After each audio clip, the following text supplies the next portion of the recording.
오늘 본문을 보게 되면 에디오피아 내시가 성경을 읽고 있는데 도대체 이해 안 되는 부분이 하나 있습니다. 그가 찔림은 우리의 허물 때문이요 그가 상함은 우리의 죄악 때문이라. 그가 징계를 받음으로 우리는 평화를 누리고 그가 채찍에 맞음으로 우리는 나음을 입었도다. 이 에디오피아 내시가 이게 잘 이해가 되지 않는 거예요. 지금은 우리가요 이게 어떤 말씀인지 다 압니다.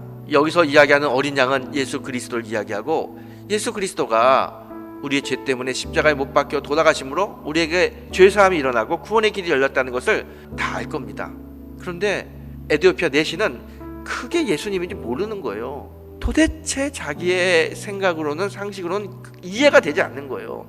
그때 빌립 집사님이 탁 에디오피아 내시에게 나타나서 물어보는 거예요. 네가 지금 읽고 있는 것을 알겠느냐 이렇게 물어봐요. 이 에디오피아 내시가 이렇게 이야기합니다. 내가 이 성경을 아무리 읽어봐도 가르쳐주는 사람이 없어서 이 말이 무슨 말인지 모르겠습니다 이야기하는 거예요. 그리고 빌립에게 혹시 이 말이 어떤 뜻인지 알면 나에게 와가지고 이 말을 좀 가르쳐주세요 하고 빌립을 자기가 타고 있는 수레로 초청합니다. 이 빌립이 그 수레에 타가지고 이 이사야 말씀을 근거로 해가지고 예수 그리스도의 복음을 전합니다. 그 복음을 들으면서 에디오피아 내시가 아 이게 그런 말이구나, 예수님이 정말 나를 위해서 죽으시고 내가 예수를 믿으면 구원받는구나, 그걸 알게 되는 거예요. 그리고 가던 길을 멈추고 물 웅덩이가 있는 곳에 빌립을 초청해서 세례를 받습니다. 예수 믿고 구원받고 하나님의 자녀가 되는 거죠.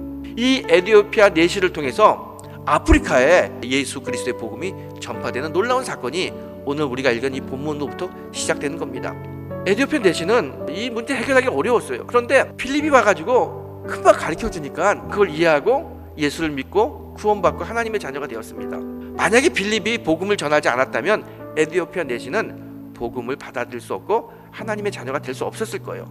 이렇게 전하는 사람이 있었을 때 그 전하는 사람의 이야기를 듣고 에디오피아 내시가 복음을 받아들이고 하나님의 자녀가 되었습니다.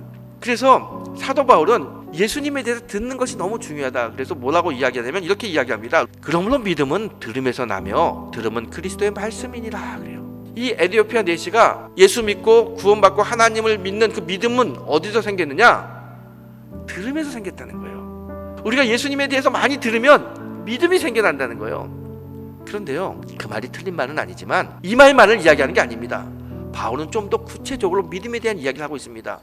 로마서 10장 17절의 말씀을 잘 이해하기 위해서는 그 앞에 있는 16절의 말씀과 함께 이해해야 잘 알 수 있습니다. 그러나 그들이 다 복음을 순종하지 아니하였도다. 이사야가 이르되 주여 우리가 전한 것을 누가 믿나이까 하였으니 그러므로 믿음은 들음에서 나며 들음은 그리스도의 말씀으로 말미암느니라. 그냥 귀로만 듣는 게 아니라 그렇게 들었으면 듣는 대로 하나님의 말씀을 실천해라. 그게 바로 믿음이라는 거예요. 이 어려운 시대에 우리 성도들이 이 어려움을 이길 수 있는 그 방법이 뭐냐? 하나님이 주시는 답은 딱 하나예요. 믿음이다. 믿음. 믿음으로 어려움을 이겨야 된다. 믿음으로 승리해야 된다.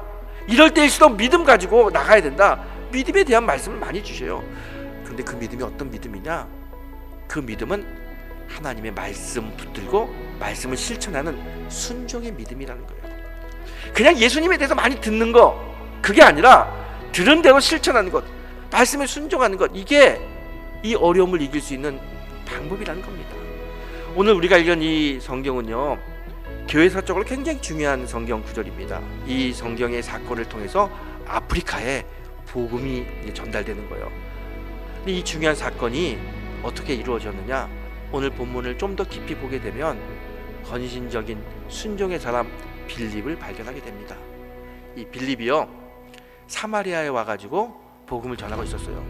이 주님을 모르는 그곳에서 복음을 전하기가 쉽지 않습니다. 정말 힘든 시간 고생하며 복음을 전하고 이제 조금 이제 복음이 잘 정착되는 그 순간이에요. 그 순간에 주의 사자가 빌립에게 탁 나타나서 뭐라고 이야기하냐면 지금 가사로 가라.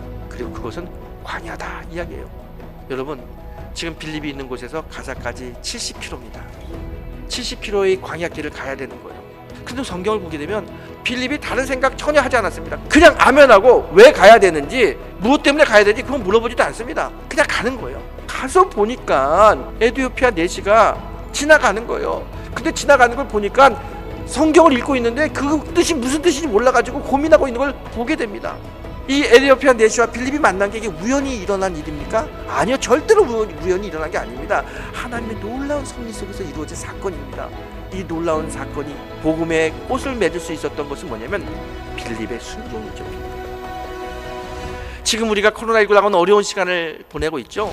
하지만 하나님은 이 어려운 시간 속에서도 회복을 만드시고 더 큰 하나님의 은혜를 부어주시기 위해서 지금도 일하고 계십니다. 말씀을 읽고 말씀에 충성하는 귀하고 복된 성도가 되시기를 주의 이름으로 축원합니다.